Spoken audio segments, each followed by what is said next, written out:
السلام علیکم ورحمۃ اللہ وبرکاتہ۔ سب سے پہلے تو تمام آنے والے دوستوں دوستوں کو اہلاً سہلاً مرحبا۔ اچھا، پچھلے جمعرات جو موضوع بیان ہوا تھا اس میں ہم نے باتیں کی تھی کہ وہ ایسے اعمال کہ جن سے ہمارے جو ہیں اعمال برباد ہو جاتے ہیں، ایسی نیکیاں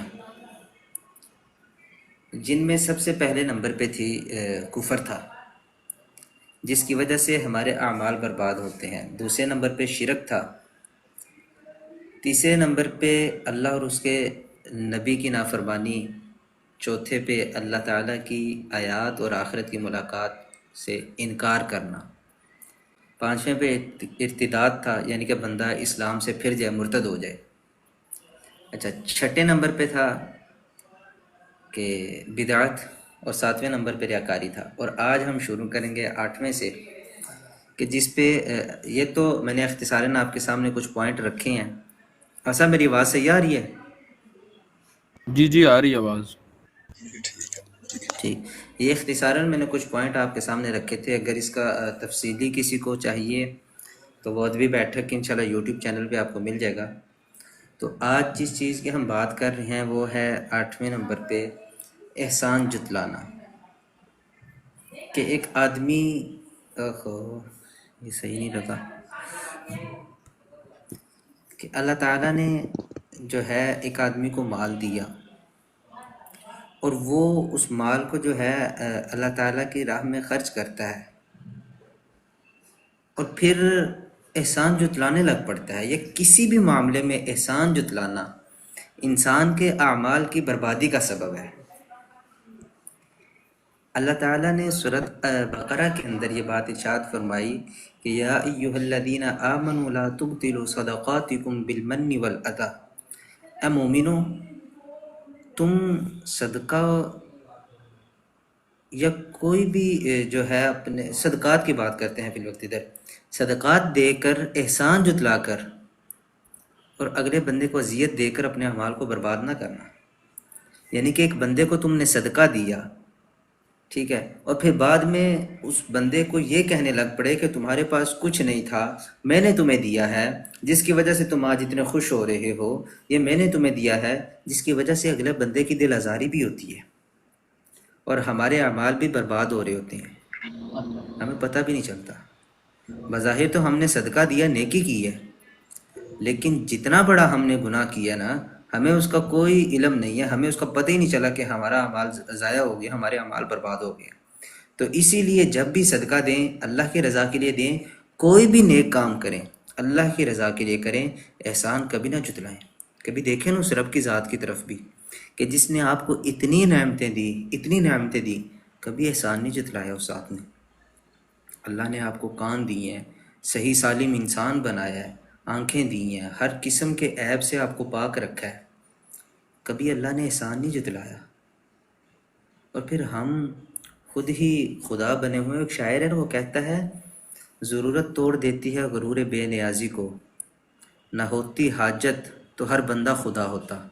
یہ حاجات کی وجہ سے، یہ جو ہمارے اوپر مشکلات یا حاجات یا ضروریات ہیں نا، ان کی وجہ سے ہم تھوڑا کنٹرول ہے، وگرنہ آپ دیکھ لیں جس بندے کے پاس تھوڑا سا اختیار آ جاتا ہے وہ خدا بن جاتا ہے، اپنے آپ کو پتہ نہیں کیا سمجھنے لگ پڑتا ہے، بہت بڑا سمجھنے لگ پڑتا ہے، سمجھتا سارا کچھ میرے اختیار میں ہے۔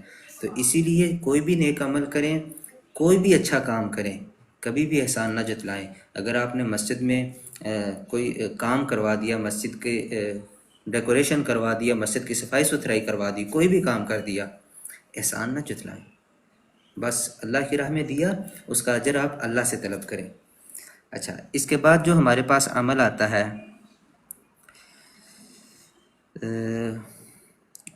احسان جتلانے کے بعد 9ویں نمبر پہ ہمارے پاس آتا ہے نماز عصر کا چھوڑنا۔ اللہ اکبر۔ اللہ تعالیٰ نے قرآن مجید میں سورہ بقرہ کے اندر بڑی تاکیداً یہ بات ارشاد فرمائی ہے کہ حافظوا علی الصلوات والصلاۃ الوسطی، نمازیں قائم کرو، نمازوں کی حفاظت کرو، والصلاۃ الوسطی، اور خاص طور پہ عصر کی نماز کی پابندی کرو، عصر کی نماز کی حفاظت کرو۔ آخر کیا وجہ تھی؟ یہ درمیانی نماز جس کو اللہ تعالیٰ نے اتنی تاکید سے کہا کہ اس کی پابندی کرو، وجہ صرف یہ تھی کہ اللہ تعالیٰ انسان کو مشغولیت سے نکال کر یہ بتلانا چاہتے تھے کہ جس ذات نے تمہیں یہ سب کچھ دیا نا، تم اس کے پابند ہو۔ لیکن ہم نے جب اس ذات کو بھلا دیا نا، غافل ہو گئے اس ذات سے، تو نہ ہمارے مال میں برکت رہی، نہ ہمارے اعمال میں برکت رہی، نہ ہمارے نیکیوں میں وہ مٹھاس رہی، نہ ہمیں ان چیزوں میں جو نیک اعمال تھے ان میں وہ اثر محسوس ہونا شروع ہوا۔ وجہ صرف یہ تھی کہ ہم نے اللہ اور اس کے نبی کے احکامات کی نافرمانی کی ہے۔ جب اللہ نے کہا کہ خاص طور پہ عصر کی نماز کی پابندی کرو، تو جو بندے پابندی نہیں کرتے تھے عصر کی، رسول اللہ صلی اللہ علیہ وسلم نے فرمایا من ترک صلاۃ العصر فقد حبط عملہ، کہ جس کسی نے عصر کی نماز چھوڑ دی اس کا عمل برباد ہو گیا، اس کے اعمال برباد ہو گئے۔ تو جو بندہ عصر کی نماز جان بوجھ کے چھوڑ رہا ہے، وہ سوچے نیکیاں کون سی ہیں جو برباد ہو رہی ہیں، ہمارے تو گناہ ہی بڑھتے جا رہے ہیں۔ ہم تو اللہ کے سامنے یا اپنے اعمال نامے میں گناہ گار ہی لکھے جا رہے ہیں۔ ایک تو ہم نماز نہیں پڑھ رہے، اوپر سے کوشش بھی نہیں کر رہے۔ ایک تو ہم رب سے دور ہوئے ہیں، قریب ہونے کی کوشش بھی نہیں کر رہے۔ ایک نماز ہی تو ذریعہ ہے جو ہمیں ہمارے رب کے قریب کرتی ہے۔ ایک نماز ہی تو وہ ذریعہ ہے جس کے ذریعے ہم اپنے رب سے قریب ہو سکتے ہیں، قربت حاصل کر سکتے ہیں، مناجات کر سکتے ہیں، رب سے براہ راست گفتگو کر سکتے ہیں۔ وہ رب جو ساری کائنات بنانے والا ہے، وہ رب جس نے یہ نماز کا ایسا وقت رکھا ہے کہ انسان تھکا ہوا آئے، پریشانیاں ہیں، بوجھ ہے، ٹینشنیں ہیں، رب کے سامنے سجدہ ریز ہو کے اپنی ٹینشنوں کو، ساری پریشانیوں کو اللہ کے سامنے رکھ دے۔ لیکن جب ہم نے اس کو بھی چھوڑ دیا نا، تو اللہ کے نبی صلی اللہ علیہ وسلم نے فرمایا جاؤ تمہارے اعمال اللہ کے ہاں برباد ہو گئے ہیں۔ ٹھیک ہے، تو اسی لیے نمازوں کی ساری نماز، جو بندہ، میں کہتا ہوں کہ جو بندہ یہ چاہتا ہے کہ وہ گناہ چھوڑ دے، یا کسی سے مسلسل کوئی گناہ ہو رہا ہے اور وہ اس گناہ کو چھوڑنا چاہتا ہے، گارنٹی اللہ تعالیٰ نے دی ہے کہ ان الصلاۃ تنہا عن الفحشاء والمنکر، کہ نماز بے حیائی اور برے کاموں سے روکتی ہے۔ ضرورت صرف اس چیز کی ہے کہ انسان اتنی ہی توجہ اور اس لذت کے ساتھ، لگن کے ساتھ نماز کو پڑھے، نماز ادا کرے۔ جب انسان نے نماز اس طریقے سے ادا نہیں کی تو سمجھ جائے کہ وہ اس کی نماز اس کی زندگی میں اثر نہیں کر رہی، اس کے برائیاں نہیں چھوٹ رہی، تو سمجھ جائے کہ وہ نماز کا حق ادا نہیں کر رہا۔ تو سب بھائی، اللہ تعالیٰ سے دعا ہے کہ اللہ تعالیٰ مجھے اور ہم سب کو 5 وقت کی نماز کا پابند بنائے۔ اس کے بعد جو 10ویں نمبر پہ عمل ہے جس کی وجہ سے ہماری نیکیاں ضائع ہو جاتی ہیں، وہ ہے کہ کسی شخص کے بارے میں یہ کہہ دینا کہ اللہ اسے نہیں بخشے گا۔ جو ہمارے ہاں عام رواج ہے کہ ہم بڑے نا دعوے کے ساتھ کہتے ہیں کہ اللہ تمہیں معاف نہیں کرے گا، تم جہنمی ہو، تم جہنم میں جاؤ، بندہ خود ہی جنت جہنم کے فیصلے کرنے، یہ سب اختیار تو اللہ کے ہاتھ میں ہے، یہ سب کچھ تو اللہ رب ذوالجلال کے قبضہ قدرت میں ہے۔ تو ہم کیوں خدا بنے ہوئے ہیں؟ ہم کیوں کسی کے جنت اور جہنم کا فیصلہ کر رہے ہیں؟ نبی مکرم صلی اللہ علیہ وسلم نے فرمایا ان رجلا قال واللہ لا یغفر اللہ لفلان، کہ بے شک کسی آدمی نے قسم کھا کے یہ کہہ دیا کہ فلاں شخص اللہ تعالیٰ معاف نہیں کریں گے۔ وَإِنَّ اللَّهَ تَعَالَى قال، پھر اللہ تعالیٰ پوچھتے ہیں نا من ذا الذی یتألی علی الا اغفر لفلان، کون ہے ایسا شخص کہ جس نے میرے بارے میں قسم کھا کے کہا کہ میں فلاں کو معاف نہیں کروں گا۔ فَإِنِّي قَدْ غَفَرْتُ لِفُلَانٍ، میں نے فلاں کو معاف کر دیا، وَأَحْبَطَتْ عَمَلُكَ، اور میں نے تمہارے عمل برباد کر دیے۔ تم ہوتا کون ہے جنت اور جہنم کے فیصلے کرنے والا؟ مشکات شریف کے اندر ایک حدیث ہے، 2 بھائی تھے، ایک بڑا ہی گناہ گار تھا، نیکیاں نہیں تھا کرتا، وہ غفلت میں زندگی گزارا تھا، اور ایک شخص تھا بڑا ہی نیک تھا، اسی کا بھائی، بنی اسرائیل کی روایت ہے، اور بڑا ہی نیک، یعنی کہ عبادت میں مشغول رہتا تھا۔ آخر میں آ کے اس نے یہ کہہ دیا کہ اللہ تمہیں معاف نہیں کرے گا، تمہارے پاس تو نیکیاں ہی نہیں ہیں، تم نے تو نیک عمل ہی نہیں کیا، اللہ تمہیں معاف نہیں کرے گا۔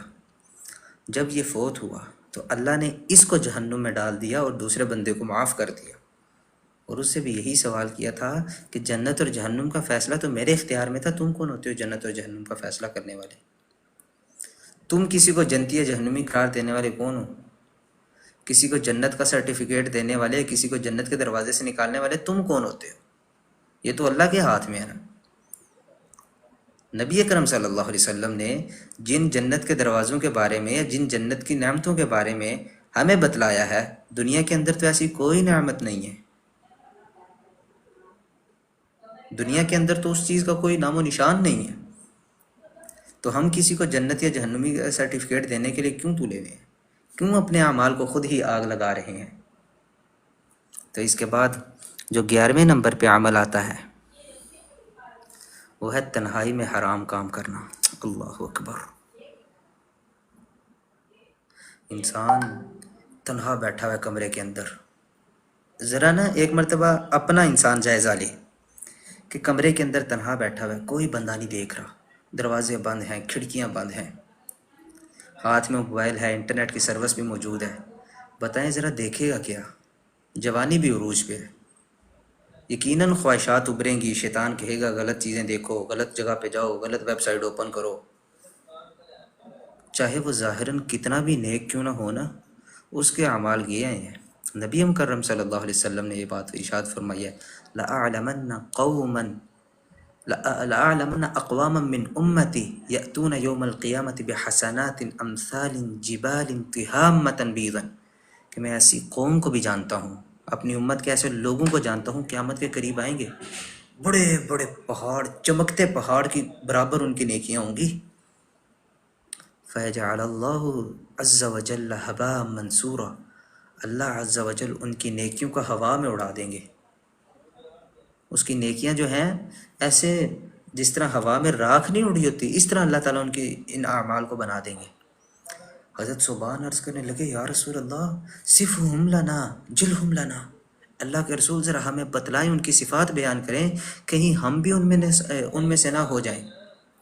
ذرا نشانیاں غور کیجئے گا اور آج کے لوگوں سے کمپیریزن کیجئے گا ایسے لوگوں کا، اور بچ کے رہیے گا ایسے لوگوں کے بارے میں۔ 1400 سال پہلے میرے نبی کی پیشن گوئی تھی، فرمایا کہ قال اما انہم اخوانکم ومن جلدتکم، بے شک وہ تمہارے ہی بھائی ہوں گے، جس طرح تمہاری جلد ہے نا، تمہاری یہ چمڑی ہے، بالکل ویسی ہی ان کی جلد ہوگی۔ وَيَأْخُذُونَ مِنَ اللَّيْلِ كَمَا تَأْخُذُونَ، وہ بھی بڑے پرہیزگار اور بڑے تہجد گزار ہوں گے، جس طرح تم لوگ تہجد پڑھتے ہو نا، صحابہ کرام تہجد پڑھتے تھے، اسی طرح یہ لوگ بھی تہجد پڑھنے والے بڑے نیک لوگ ہوں گے۔ وَلَكِنَّهُمْ أَقْوَامٌ إِذَا خَلَوْا، لیکن جب وہ تنہائی میں بیٹھے ہوں گے، لوگوں سے الگ ہو جائیں گے، بِمَحَارِمِ اللَّهِ انتهكوها، تو وہ ان حرام کردہ کاموں کے مرتکب ہو جائیں گے جن سے اللہ نے ان کو منع کیا ہے، ان حرام کردہ کاموں کے مرتکب ہو جائیں گے۔ یعنی کہ انسان کی تنہائی اگر پاک نہیں ہے نا، تنہائی میں اگر اس نے اللہ کو راضی نہیں کیا، اس کے جتنے مرضی نیک اعمال ہوں، اس حدیث کے مطابق اس کے اعمال برباد ہو جائیں گے، اس کے اعمال تو اللہ نے راکھ بنا کے اڑا دینے ہیں۔ اور وہی نوجوان تنہا بیٹھا ہوا ہے، اکیلا بیٹھا ہوا ہے، دل میں خوف آ گیا رب کا، اللہ کو یاد کرنا شروع کیا اور آنکھ سے آنسو آ گئے ہیں۔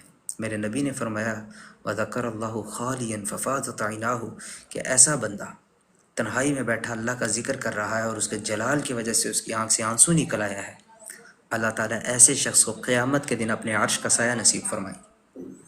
لیکن اگر وہی نوجوان تنہائی میں برے اعمال کرے، حرام کا کام، یعنی کہ یہ دیکھ لیں کہ حرام کام ہوتے تنہائی میں ہی زیادہ، بندہ جب اکیلا ہو نا تو پھر حرام کام کرتا ہے، وہ الگ بات ہے کہ قیامت کی نشانی ہے کہ جتنے بھی برے کام ہیں نا، گناہ یہ عام ہو جائیں گے، تو لیکن پھر بھی اپنی تنہائی کو پاک رکھا کرے۔ اگر تنہائی انسان کی پاک نہ ہوئی نا تو قیامت کے دن جب اس کی وہ CCTV رپورٹ چلے گی سامنے، دنیا والوں کے سامنے، تو انسان کہے گا یا ویلتنا ما لہذا الکتاب لا یغادر صغیرۃ ولا کبیرۃ الا احصاها، ہائے میرے اعمال نامے کو ہو کیا گیا ہے، چھوٹے سے چھوٹا گناہ اس کے اندر درج ہے، بڑی سے بڑی میری بات اس کے اندر درج ہے، ہو کیا گیا اس کو؟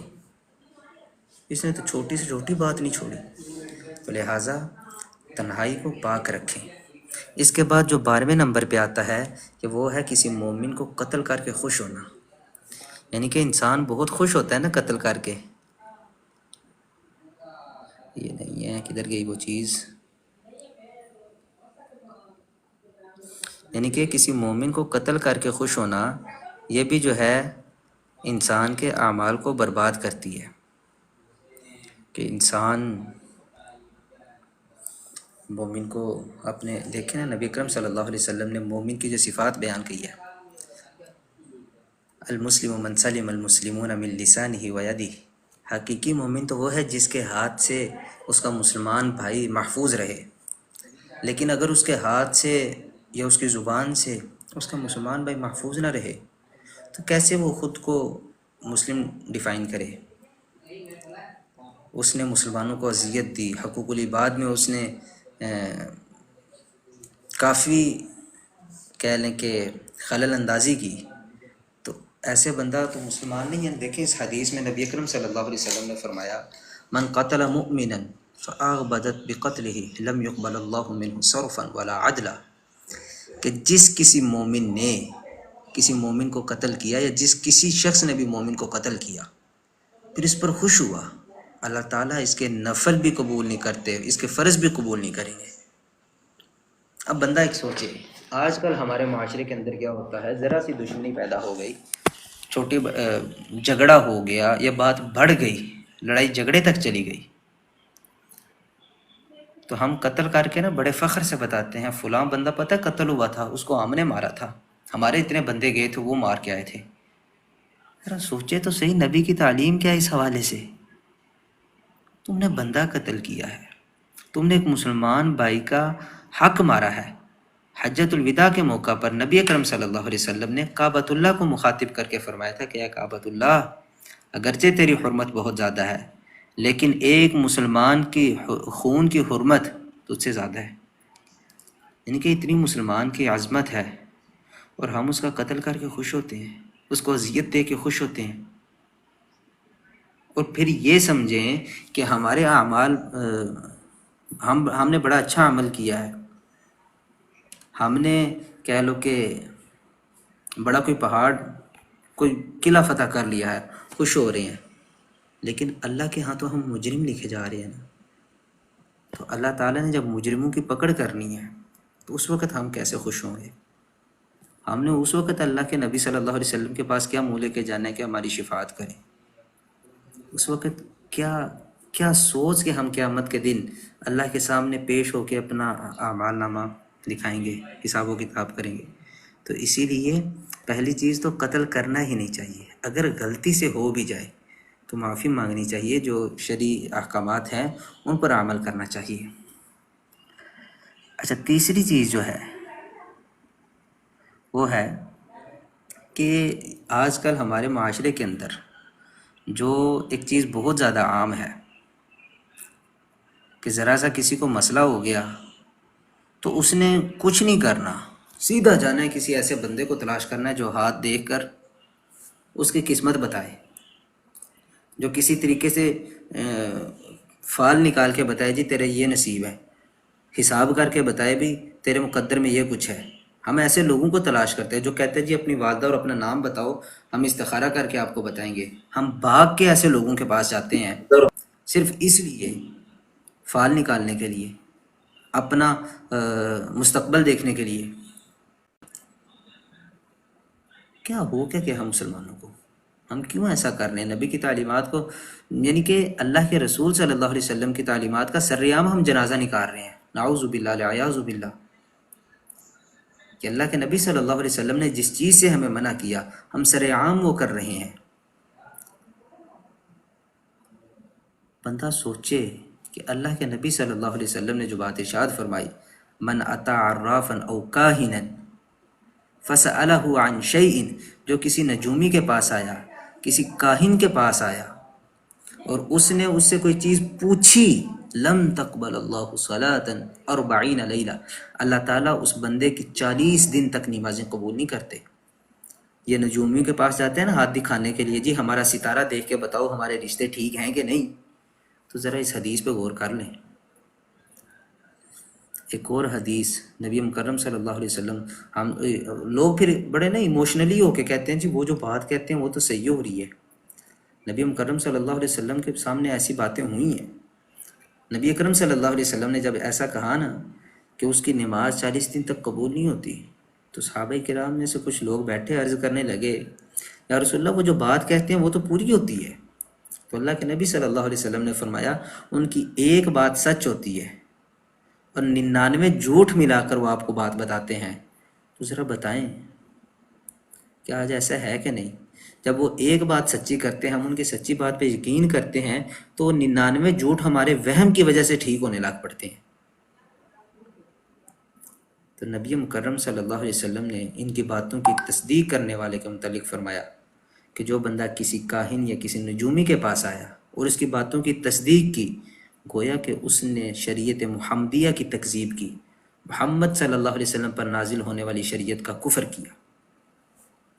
اسی طرح 14 نمبر پہ جو عمل آتا ہے جس کی وجہ سے ہمارے اعمال برباد ہوتے ہیں، وہ ہے بلا ضرورت کتا پالنا۔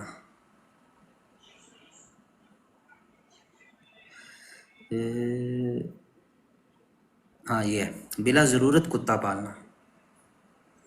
نبی اکرم صلی اللہ علیہ وسلم فرماتے ہیں کہ تفتح ابواب الجنہ یوم الاثنین و یوم الخمیس، سوموار اور جمعرات کے دن جنت کے دروازے کھولے جاتے ہیں۔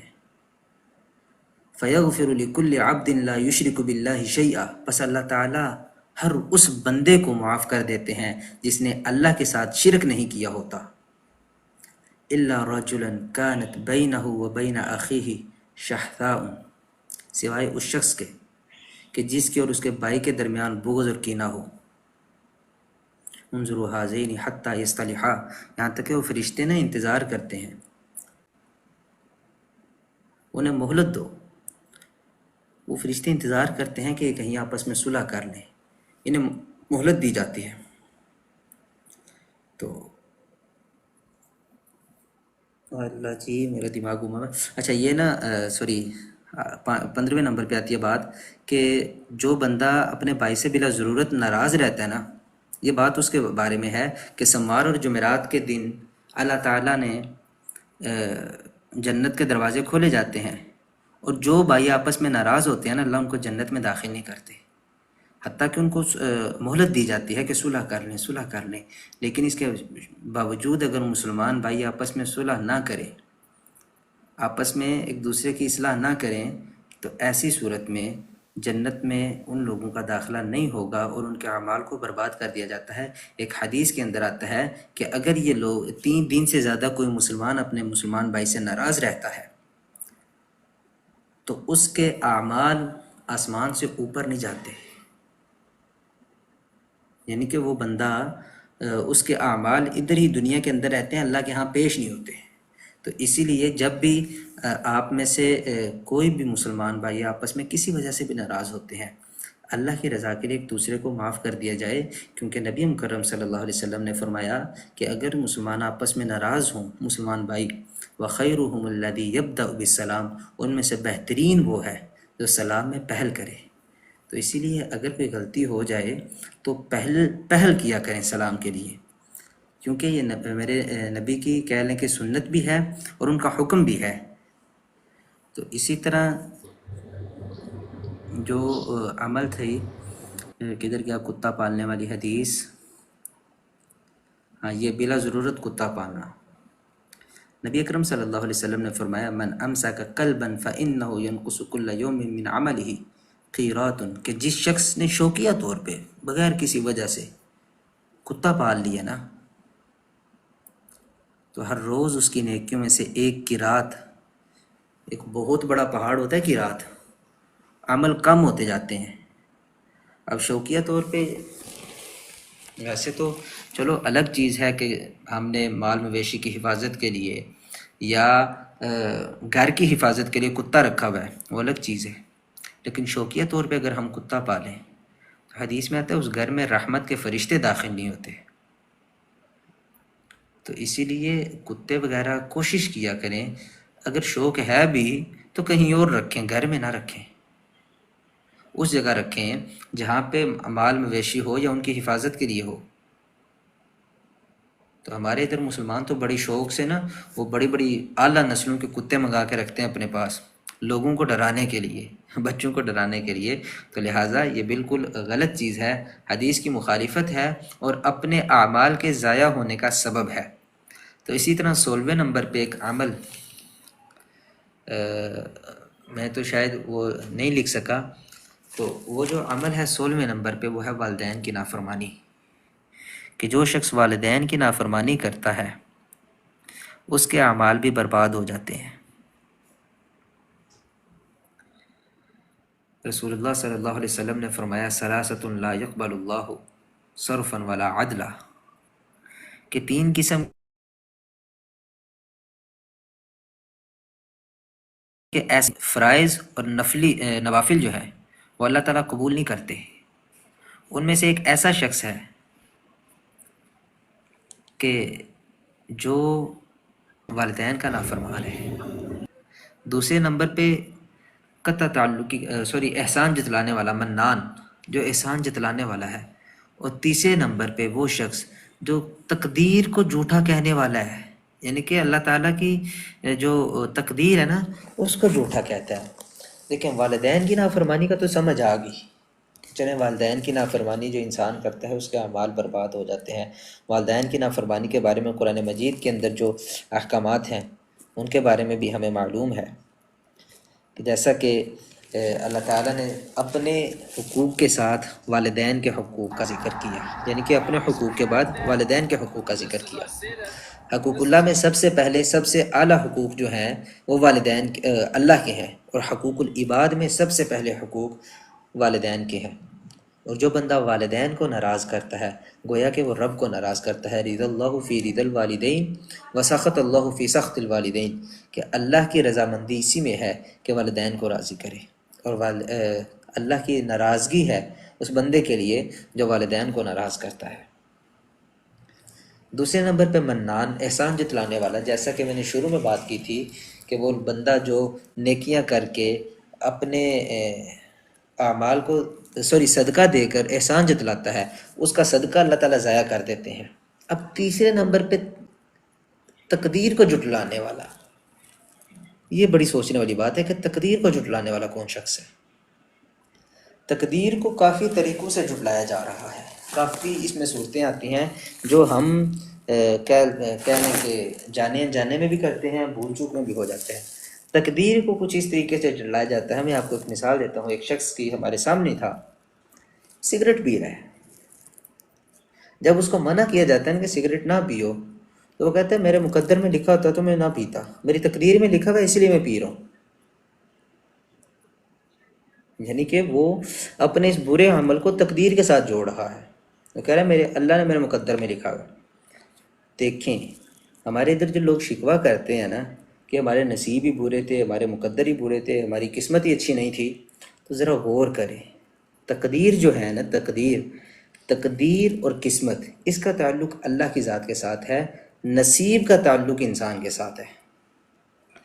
تقدیر اور قسمت، تقدیر اس کو کہتے ہیں جو اللہ تعالیٰ نے کائنات بنانے سے 50,000 سال پہلے لکھ دی تھی، اس کو تقدیر کہا جاتا ہے.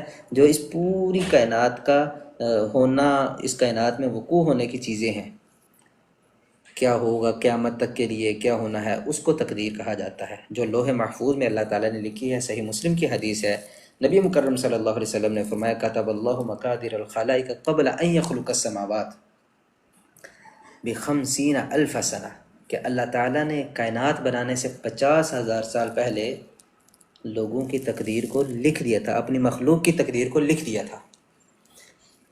جو رب نہایت ہی کہہ لیں کہ انسان سے محبت کرنے والا، اپنی مخلوق سے، اپنے بندوں سے محبت کرنے والا ہے، وہ کبھی اپنے بندوں کی تقدیر کو برا نہیں لکھے گا. ٹھیک ہے. رہی بات تقدیر خیری ہی و شرری، اس پہ انشاءاللہ پھر کبھی بحث کریں گے. تو اللہ اپنے بندے کی تقدیر کو برا نہیں لکھتا، ٹھیک ہے۔ دوسری چیز ہے قسمت۔ قسمت ہے جو کچھ اللہ نے لکھ دیا اس کے مطابق تقسیم کرنا۔ جو کچھ اللہ نے ایک کائنات کی تقدیر لکھ دی ہے نا، اب اس کو تقسیم کرنا ہے اللہ تعالیٰ نے، قسمت اس میں سے لفظ پر ہے۔ جو اللہ سب سے زیادہ عدل کرنے والا، انصاف کرنے والا، ناانصافی کو پسند کرنے والا، ظلم کو ناپسند کرنے والا، وہ رب کیسے اپنے بندوں کے معاملات میں ناانصافی کرے؟ ہو ہی نہیں سکتا۔ تیسری چیز ہے نصیب۔ اب نصیب میں جو دھوکہ دہی کرتے ہیں وہ ہم خود کرتے ہیں۔ مثال کے طور پہ ایک بندہ ہے، اس کی زندگی میں رمضان کا مہینہ آیا، اس نے رمضان کے روزے نہیں رکھے، اور پھر وہ رمضان کے بعد یہ اعتراض کرے میرے مقدر ہی برے تھے، یہ اعتراض اس کا غلط ہے، یہ شکوہ اس کا غلط ہے۔ اگر اس کے مقدر میں رمضان کا مہینہ نہ ہوتا، وہ اس رمضان زندہ نہ ہوتا۔ اگر اس کی قسمت میں رمضان کا مہینہ نہ ہوتا تو وہ رمضان سے پہلے ہی مر چکا ہوتا۔ بات تھی نصیب کی، نصیب کہتے ہیں حصے کو۔ اس نے اس رمضان سے اپنا حصہ نکالا نہیں تھا، جس کی وجہ سے اس رمضان کی برکتوں سے فائدہ نہیں اٹھا سکا۔